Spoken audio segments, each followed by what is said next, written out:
Mas, cara, quando a pessoa chega nesse papo emocional, isso me irrita num nível. E aí eu acho que é foda, porque eu começo a entrar numa de Prioli e falo, tá, qual a evidência que você tem?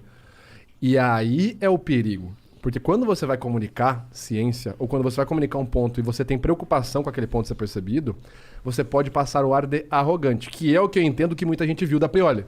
E os dados? E os dados? Ah, por coisa chata, não posso falar nada sem dados. E os dados? Monark, e os dados? Tipo, eu entendo... A imitação foi boa, vai. Mas as imitações do Vitor são boa zona. Mas eu entendo a galera ficar pistola com a Prioli e falar, ah, que menina arrogante. Porque é o que eu te falei. Do outro lado, e não tô usando o Monark como bode expiatório, mas do outro lado você tem uma galera, em qualquer lado que seja político, quando você tem um opositor, ele pode ter uma estratégia de fazer o quê?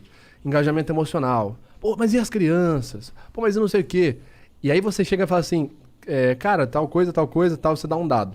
Aí a pessoa transforma todo o seu dado, ela te reduz no emocional. Vou dar um exemplo prático. Eu tenho vários vídeos falando sobre comportamentos de linguagem corporal e tem vídeos que eu faço críticas à teoria da linguagem corporal, com base científica. Eu falo, olha, isso aqui que falam não existe evidência, pelo contrário, existe evidência contrária. Aí vou falar uma situação que aconteceu, sem citar nomes, né? Citando nomes. Não, ainda não bebi o suficiente. Eu ia fazer uma palestra imediatamente após uma outra palestra de um outro professor.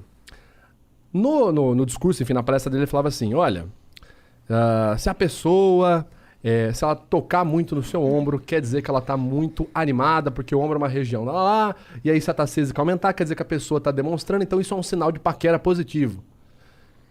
E assim, dando uma de Monark, discordo, sabe? Tipo, cara, existe o básico de evidência pra falar isso. Mas aí o que acontece? A pessoa vai lá e faz essa palestra. Aí eu já tava assim, pronto pra subir e falar, cara, tem nada a ver, esse cara tá falando merda. O que o cara deixou antes de eu subir no palco? Porque eu imaginei que ele sabia que eu ia falar isso.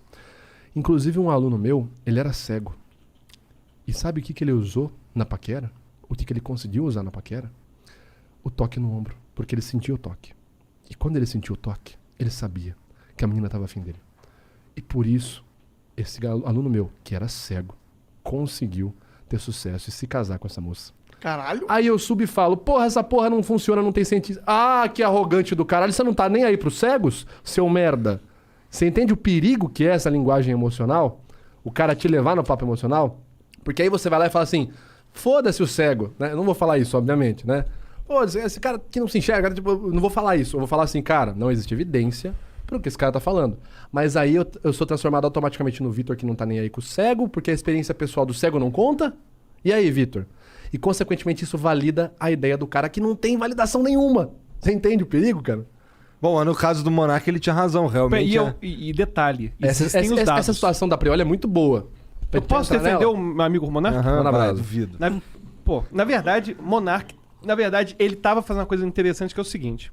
Ele tava certo, mas ele não sabia o dado que comprova o que ele fala. E eu vou falar que dado é esse que comprova que ele tá certo. Existe um exame internacional chamado exame PISA, que é o exame internacional do nível médio. E o Brasil sempre, incluindo o período do PT, sempre esteve. Já falei mal do Bolsonaro, agora tô falando mal do PT. É isso mesmo, político tem tudo que se fuder. Exatamente. É no rabo dele, né? Olha só, é que não entra nada não, filho. Ou seja, quando a gente pega as notas do Brasil no exame PISA, são sempre terríveis. A única coisa que faz o Brasil sair de último é quando coloca mais país mais pobre que o Brasil pra fazer o teste. Aí fica em penúltimo, fica em antepenúltimo. Mas a educação no Brasil, ela realmente vai de mal a pior. E existem dados objetivos em relação a isso. O ponto é que surgiu uma disputa acerca do argumento. Eu concordo que é importante ter dados, mas eu não sei, me pareceu um pouquinho deselegante na casa do amigo, sabe? A gente chegar e fazer, cadê seu dado, Monark, sabe? Foi o que eu falei, tipo... Nossa, eu me amarrei. Passa aquele ar de arrogante, eu tava sentado, né, naquela cadeira ali. Na casa do colega, casa do colega. Eu tava bem assim, ó. Casa do amigo. Fumando meu vape, olhando aqui assim. Caralho, o Monark ficou puto. Mas o Monark, esses dados do PISA realmente existem. Não, a gente deu mole porque, porra, era só falar assim, qual é, Jean? Vem Puxa os dados porra aí, Mas na hora ninguém pensou nessa porra. Sabe, mas aí gerou cortes bons. Vou te ensinar como quebrar uma estratégia dessa da Prioli. Tudo bem. Quais os dados que você tem que embasam a sua argumentação? Você vai perguntando. Pô, a pessoa fala quais os dados? Não, quais os seus dados? Você tá na minha casa, pô. Você me deve satisfação. Sabe aquele jogo dos barbichas? Só perguntas? Pergunta. Qual é o seu dado? Por que você quer saber? Não, porque eu quero... Ah, respondeu. Se fudeu. Aí a pessoa caiu na dela. Entendeu?